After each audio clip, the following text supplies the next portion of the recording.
गणेश चतुर्थी रे जदि आपण प्रभु गणेशंकर मूर्ति बजाररू किणी आनिबार प्लान करिसंती तेबे आपणंकु मु किछि विशेष कथा कहबाकू चाहूँगी। तेबे आजिर एही वीडियो रे आपण माने जानिबाकू पाइबे भगवान श्री गणेशंकर केउ मूर्ति अति शुभदायक होइथाय, जेउथिरे मध्य आपण जानि परिबे भगवान श्री गणेशंकर मूर्ति केउथिरे हेबा दरकार। प्रभु श्री गणेशंकर मुंड केउ दिगरे रहिबा शुभदायक होइथाय। एहा सहित तांकर सुंढ केउ दिगकू रखिबा उचित। बसीथिबा गणेश, ठिया गणेश, बाळ गणेश ना बइंसी बजाउथुबा गणेशंकर मूर्ति केउ माने किनि पारिबे एवं मूर्तिर कौन महत्व रही अछि। आउ मध्य वास्तु अनुसार प्रभु श्री गणेशंकर मूर्तिर स्थापना केउठारे करिबा दरकार। एहा सहित मध्य आपण जानि परिबे गणेश स्थापना सहित अनेक गुड़िया महत्वपूर्ण कथा। सेथिपाई आपण वीडियो को शेष पर्यंत निश्चय देखंतु। ताहा पूर्वरु आपण एही वीडियो को गोटिए लाइक करंतु एवं भक्तिर सहकारे कमेंट बॉक्स रे जय श्री गणेश अवश्य लिखंतु।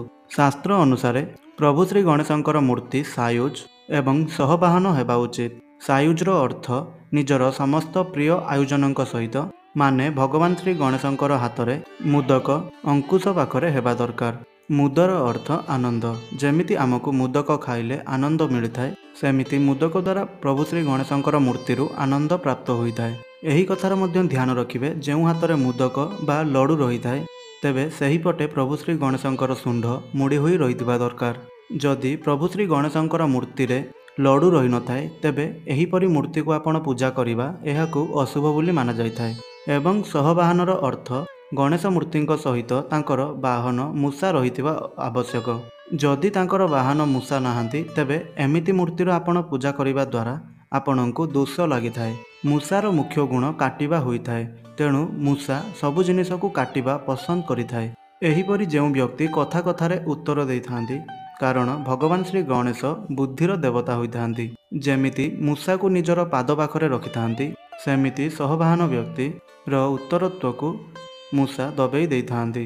गणेशंकर मूर्ति रे तांकर गुटिए हाथ आशीर्वाद देउथुबा भावरे रहिबा उचित एवं गुटिए हाथ कर मुद्रारे रहिबा उचित। कर मुद्रार मूर्ति सुख शांतिर प्रतीक बोली माना जाइथाय। प्रभु श्री गणेशंकर मथारे मुकुट रहिबा अति शुभ माना जाइथाय।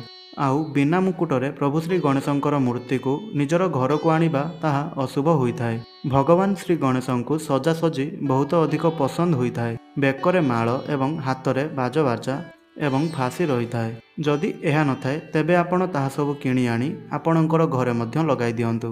भगवान श्री गणेशंकु बालचंद्र मध्य कुहा जाइथाय। एथिपाई प्रभु श्री गणेशंकर मथारे चंद्रमा, त्रिशूल एवं तिलक रहिबा शुभ होइथाय। जेउ मूर्ति रे प्रभु श्री भगवान गणेशंकर पाद माटीरे लागिथाय एहीपरि मूर्ति अतिशय शुभ होइथाय। कुहा जाय एपरि मूर्तिर आपण पूजा करिबा द्वारा आपणंकु चारि दिगरु सफलता प्राप्त होइथाय। शास्त्र रे भगवान गणेशंकु धूम्रबाण कुहा जाय। एहार कारण भगवान श्री गणेशंकर शरीर धुआं समान अटे। एथिपाई भगवान श्री गणेशंकर एही रंगर मूर्तिर स्थापना करिबा अतिशय शुभ बोली माना जाइथाय, जहा द्वारा आपणंकर घरे सुख शांति एवं समृद्धि आसीथाय। सिंदूर रंगर गणेशंकु रखिबा एहा अतिशय शुभ बोली माना जाइथाय। कुहा जाइथाय एही रंगर मूर्ति घरे रहिबा द्वारा आपणंकर समस्त प्रकारर मनस्कामना पूरण होइथाय। जदि आपण गणेशंकर एही सबु कथा आगरू आपण जानि नथिले तेबे आपण निश्चय रूप से वीडियोटी को लाइक करंतु आउ वीडियोटी को शेयर करंतु आपणकर सांगसाथी एवं परिवारर सदस्य मानक मध्यरे, जहा फଳରେ सेमाने मध्य एही महत्वपूर्ण कथा गुड़िक जानि परिबे। तेबे बंधुगण वर्तमान जानिबा गणेशंकर सुंढ संपर्क रे। कुहा जाइथाय गणेश भगवानंकर मुख्य शक्ति तांकर सुंढरे रहिथाय। जेतेबेले आमे बजाररू मूर्ति आनिबा पई जाइथाउ सेतेबेले आपण माने देखिथिबे जे डाहाण पटर सुंढ एवं बाम पटर सुंढर मूर्ति रहिथाय। केउ माने कहिथांती जे बाम पटरे थिबा सुंढ सेही मूर्ति शुभ होइथाय। आउ किए कहिथाय डाहाण पटकु थिबा सुंढर मूर्ति शुभ होइथाय। प्रथमे जानिबा डाहाण पटकु थिबा सुंढर मूर्ति संपर्क रे। डाहाण पट सुंढ थिबा गणेशंकु सिद्धि विनायक गणेश बोली कुहा जाइथाय। एही मूर्ति रे सुंढर अग्रभाग डाहाण पटकु रहिथिले डाहाण सुंढ गणेश बा दक्षिणाभिमुखी गणेश कुहा जाइथाय। मूर्तिर डाहाण हाथ पाखरे सुंढ गणेश दक्षिण दिग जमलोक को नहीं जाउथुबा दिग होइथाय, कारण जमलोक दक्षिण दिगरे माना जाइथाय। आउ एथिरे पूजा करिबा बेले सूता वस्त्र पिंधि करा जाय नथाय, केवल धଳାର रेशम वस्त्र पिंधि पूजा करा जाइथाय। ଏହା ସହିତ ପଇତାର ସମସ୍ତ ନିୟମକୁ ପାଳନ କରିବା ସହିତ ପଇତା ପିନ୍ଧି ପୂଜା କରାଯାଇଥାଏ, ଯାହାଦ୍ୱାରା ଦକ୍ଷିଣ ଦିଗରୁ ପ୍ରସାରଣ ହେଉଥିବା ଶକ୍ତିରୁ କଷ୍ଟ ହୋଇନଥାଏ। ଏହା ଏଥିପାଇଁ କରିବାକୁ ହୋଇଥାଏ କାରଣ ଦକ୍ଷିଣ ଦିଗରେ ଯମଲୋକ ହୋଇଥାଏ। ଯେମିତି ଶାସ୍ତ୍ରରେ କୁହାଯାଇଛି, ଯଦି ଆମେ ଦକ୍ଷିଣ ଦିଗକୁ ବା ଦକ୍ଷିଣ ଦିଗ ପଟକୁ ମୁଖ କରି ଆମେ ବସିଛନ୍ତି କିମ୍ବା ରାତ୍ରି ସମୟରେ ଆପଣ ଦକ୍ଷିଣ ଦିଗକୁ ପାଦ କରି ଶୋଇଲେ ଆପଣଙ୍କୁ ମୃତ୍ୟୁ ଯେମିତି ଅନୁଭବ ହୋଇଥାଏ, ଠିକ୍ ସେହିଭଳି ଆପଣ ଦକ୍ଷିଣାମୂର୍ତ୍ତି ଗଣେଶ ପୂଜା କଲେ ଆପଣଙ୍କୁ ଠିକ୍ ସେହିପରି ଅନୁଭବ ହୋଇଥାଏ। ଡାହାଣ ପଟକୁ ଥିବା ଶୁଣ୍ଢବାଲା ଗଣେଶ ମୂର୍ତ୍ତି ପୂଜା କରିବା ଦ୍ୱାରା ଆପଣଙ୍କର ମନସ୍କାମନା ପୂରଣ ହେବାକୁ ଡେରି ହୋଇଥାଏ। ଏମିତି ମାନ୍ୟତା ଅଛି କି ଡାହାଣ ଶୁଣ୍ଢ ଗଣେଶ ଗୁଣିଗାରେଡ଼ି ତନ୍ତ୍ର କାର୍ଯ୍ୟ ଶତ୍ରୁଙ୍କଠାରୁ ମୁକ୍ତି ପାଇବା ପାଇଁ ପୂଜା କରାଯାଇଥାଏ। ସେଥିପାଇଁ ଏପରି ମୂର୍ତ୍ତିର ସ୍ଥାପନା ମନ୍ଦିରରେ ହେବା ଦରକାର, କାରଣ ଏହି ଗଣେଶ ମୂର୍ତ୍ତି ପୂଜାର ନିୟମ ପାଳନ କରିବା ବହୁତ କଠିନ ହୋଇଥାଏ। ଏବେ ଜାଣିବା ବାମପଟ ଶୁଣ୍ଢବାଲା ଗଣେଶଙ୍କ ବିଷୟରେ। ଏହିପରି ଗଣେଶଙ୍କୁ ବକ୍ରତୁଣ୍ଡ ବୋଲି କୁହାଯାଇଥାଏ। ଯେଉଁ ଫଟୋ ବା ମୂର୍ତ୍ତି ଶୁଣ୍ଢର ଅଗ୍ରଭାଗରେ ବାମ ପଟକୁ ରହିଥାଏ, ତାହେଲେ ଏପରି ମୂର୍ତ୍ତିକୁ ବାମମୁଖୀ ଗଣେଶ ବୋଲି କୁହାଯାଇଥାଏ। ବାମପଟେ ଚନ୍ଦ୍ର ରହିଥାନ୍ତି ଆଉ ଏହା ଶୀତଳତା ପ୍ରଦାନ କରିଥାନ୍ତି। ଆଉ ଉତ୍ତର ଦିଗ ଆଧ୍ୟାତ୍ମିକ ଏବଂ ଆନନ୍ଦ ହୋଇଥାଏ। ଏହି ମୂର୍ତ୍ତିର ସ୍ଥାପନା କରିବା ଦ୍ୱାରା ଉନ୍ନତିର କାର୍ଯ୍ୟରେ ମନ ଲାଗିଥାଏ। ବାମମୁଖୀ ଗଣେଶଙ୍କର ପୂଜାରେ ବିଶେଷ ପୂଜାବିଧିର ଆବଶ୍ୟକତା ପଡ଼ିନଥାଏ। ଏହି ମୂର୍ତ୍ତିର ପୂଜା ସମସ୍ତେ କରିପାରିବେ। ସାଧାରଣତଃ ପୂଜା କରିଲେ ମଧ୍ୟ ଆପଣଙ୍କ ଉପରେ ଭଗବାନ ଗଣେଶ ପ୍ରସନ୍ନ ହୋଇଯାଇଥାନ୍ତି। ଆଉ ଏମିତି ପୂଜାରେ ଆପଣଙ୍କୁ ସଙ୍କଟରୁ ମୁକ୍ତି ମିଳିଥାଏ। ଶିକ୍ଷା, ବ୍ୟବସାୟରେ ଉନ୍ନତି, ଧନ ପ୍ରାପ୍ତି, ସନ୍ତାନ ସୁଖ, ବିବାହ, ପାରିବାରିକ ଖୁସି ମଧ୍ୟ ମିଳିଥାଏ। ଏଥିପାଇଁ ଅଧିକାଂଶ ଲୋକେ ବାମପଟକୁ ଶୁଣ୍ଢ ରହିଥିବା ଗଣେଶଙ୍କର ମୂର୍ତ୍ତି ଆଣି ପୂଜା କରିଥାନ୍ତି।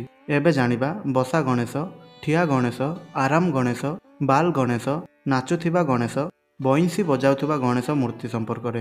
ଘର ପାଇଁ ତଥା ଗଣେଶ ଚତୁର୍ଥୀ ପାଇଁ ବସିଥିବା ଗଣେଶ ମୂର୍ତ୍ତି ଅତ୍ୟନ୍ତ ଶୁଭଦାୟକ ହୋଇଥାଏ। ଏହି ସମୟରେ ଗଣେଶଙ୍କର ଠିଆ ମୂର୍ତ୍ତି ଆଣିବା ଉଚିତ ହୋଇନଥାଏ, କାରଣ ଘରକୁ ଆସୁଥିବା ଅତିଥିଙ୍କୁ ଆମେ ବସିବା ପାଇଁ କହିଥାଉ। ଯେବେକି ଗଣେଶ ପୂଜା ପାଇଁ 1.5 ଦିନରୁ 10 ଦିନ ପର୍ଯ୍ୟନ୍ତ ସ୍ଥାପନା କରାଯାଇଥାଏ। ଆଉ ସେଥିପାଇଁ ଭଗବାନ ଗଣେଶଙ୍କୁ ଏତେ ଦିନ ଯାଏଁ ଠିଆ ରଖିବା ଅଶୁଭ ମାନାଯାଇଥାଏ।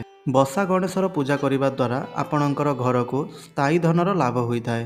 ଆଉ ଏହା ଆପଣଙ୍କର ରହିଯାଇଥିବା କାମ ସବୁ ଜଲ୍ଦି ସମ୍ପନ୍ନ କରାଇଥାଏ। ନିଜର ଅଫିସ୍ କିମ୍ବା କାମ କରୁଥିବା ଜାଗାରେ ଆପଣ ଠିଆ ଗଣେଶର ସ୍ଥାପନା କରିପାରିବେ, କାରଣ ଏଠାରେ ଧନ ଯିବା ଆସିବା ହୋଇଥାଏ। ଏଥିପାଇଁ ଏହି ପ୍ରକାରର ମୂର୍ତ୍ତି ଅଫିସ୍ ଏବଂ ଦୋକାନ ପାଇଁ ଶୁଭ ହୋଇଥାଏ। ଶୋଇଥିବା ବା ଆରାମ କରୁଥିବା ଗଣେଶଙ୍କର ପୂଜା କରିବା ଦ୍ୱାରା ଘରେ ସୁଖ ଏବଂ ଆନନ୍ଦର ସ୍ଥାୟୀ ବନିଥାଏ। ଯେଉଁ ଲୋକ ସନ୍ତାନ ସୁଖ ପାଇଁ ବହୁ ସମୟରୁ ଚାହିଁ ଆସୁଛନ୍ତି କିନ୍ତୁ ସେମାନଙ୍କର ମନସ୍କାମନା ପୂରଣ ହେଉନାହିଁ, ତାହେଲେ ସେମାନେ ନିଜର ଘରକୁ ବାଲ ଗଣେଶଙ୍କର ମୂର୍ତ୍ତି କିମ୍ବା ଫଟୋ ଆଣିବା ଉଚିତ ଏବଂ ନିୟମିତ ଭାବରେ ତାଙ୍କର ପୂଜା କରିବା ଦ୍ୱାରା ସନ୍ତାନ ପ୍ରାପ୍ତିର ବାଧା ତାଙ୍କର ଦୂର ହୋଇଥାଏ। ନୃତ୍ୟ ମୁଦ୍ରା ଗଣେଶଙ୍କର ପୂଜାରେ ଛାତ୍ର ଏବଂ କଳା ସହିତ ଜଡ଼ିତ ଲୋକଙ୍କୁ ଏହା ବିଶେଷ ଲାଭ ପ୍ରଦାନ କରିଥାଏ। ଏହା ସହିତ ଆପଣଙ୍କର ଘରେ ଧନ ଏବଂ ଆନନ୍ଦର ବୃଦ୍ଧି ହୋଇଥାଏ।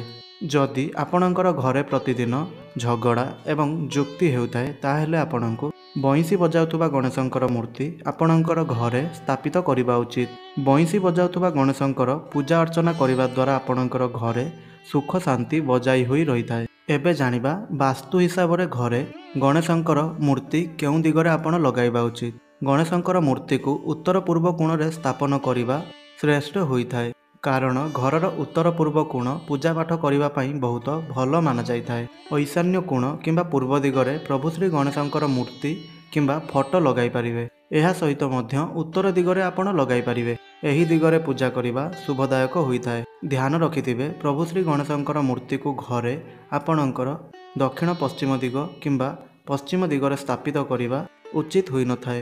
ଏହା ସହିତ ଗଣେଶଙ୍କର ମୁଖ ଆପଣଙ୍କ ଘରର ଭିତର ପଟକୁ ରହିବା ଦରକାର ଏବଂ ତାଙ୍କର ପିଠି ଘରର ବାହାର ପଟକୁ ରହିବା ଉଚିତ। ତ ଏହା ଥିଲା ଭଗବାନ ଶ୍ରୀ ଗଣେଶଙ୍କୁ ଆପଣ ଆପଣଙ୍କର ଘରକୁ ଆଣିବା ସମୟରେ ଆପଣଙ୍କୁ କେଉଁ କଥାର ଧ୍ୟାନ ରଖିବା ପାଇଁ ପଡ଼ିବ। ତେବେ ଆପଣଙ୍କୁ ଯଦି ଆମର ଏହି ଭିଡ଼ିଓଟି ଭଲ ଲାଗିଥାଏ, ତାହେଲେ ତଳେ ଥିବା ଆମର କମେଣ୍ଟ ବକ୍ସରେ ଓମ୍ ଗଂ ଗଣପତାୟ ନମଃ ଅବଶ୍ୟ ଲେଖନ୍ତୁ ଏବଂ ଆମର ଏହି ଭିଡ଼ିଓଟିକୁ ଗୋଟିଏ ଲାଇକ୍ କରି ଚ୍ୟାନେଲଟିକୁ ସବସ୍କ୍ରାଇବ୍ ନିଶ୍ଚୟ କରିନିଅନ୍ତୁ। ତେବେ ବନ୍ଧୁଗଣ, ଆଜିର ଭିଡ଼ିଓଟିକୁ ଏଇଠି ରଖୁଛି। ପୁଣି କଥା ହେବା ଆଉ ଏକ ଭିଡ଼ିଓ ମାଧ୍ୟମରେ। ଧନ୍ୟବାଦ।